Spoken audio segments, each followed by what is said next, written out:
Hello mga kadilbok. Ayan, July 13. So Sunday, nandito pa rin tayo sa Isabela. So pero bukas, Lunes, July 14, balik muna kami ng Baguio.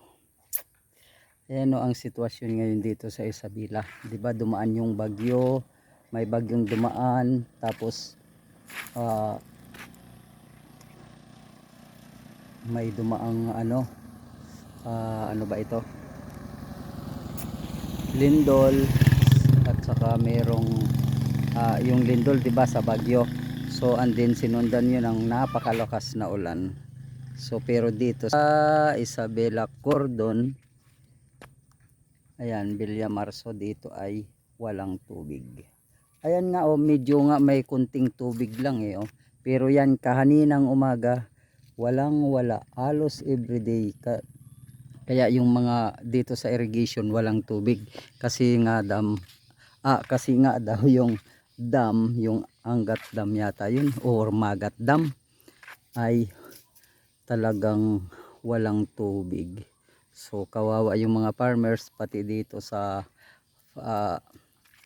palaya ng tatay walang tanim, hindi na taniman. Pero may portion doon banda, may nakapagtanim naman ng mga 2 weeks ago. So ngayon talagang yung iba wala, hindi sila nakapagtanim dahil nga inabutan sila ng El Nino. Walang tigil ang init, pero sa ibang lugar napakalakas ang ulan, may bagyo. Pero dito wala, hindi umuulan. 2 months na, mga ganon, na bali 1 month na akong nandito sa project na ginagawa namin sa renovation ng farmhouse dito sa Cordon. Ayan. So at mamaya nga bukas nga ay babalik tayo ng Baguio muna, mga 1 week doon dahil may aasikasuhin. At ayan yung palaya hindi na taniman, naka-ready na sana yan last week, kaya nga lang biglang nagkaroon ng crisis sa tubig, ang Magat Dam nagsara. Talagang pati mga isda daw is talagang patay, yung mga tilapia. Ayan, hindi nakapagtanim. Yung mga nandoon yan ay mga damo, napakalawak. Ang daming mga magsasaka ditong hindi nakapagtanim. Pero sa dito naman itong kay tatay, siguro nakapagtanim doon sa portion ng doon banda, siguro mga 1 hectare siguro or more than yun, 1.5 siguro yun yung nataniman. Doon sa kabila rin wala rin.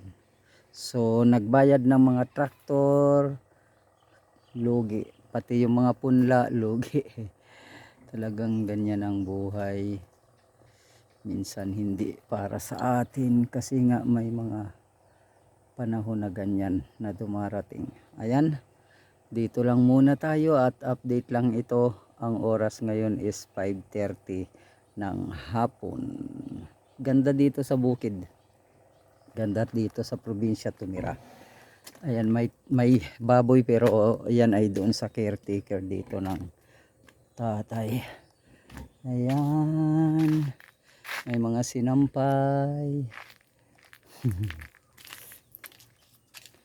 So hanggang dito na lang muna. Bye bye, mag-ingat po tayo. God bless us all.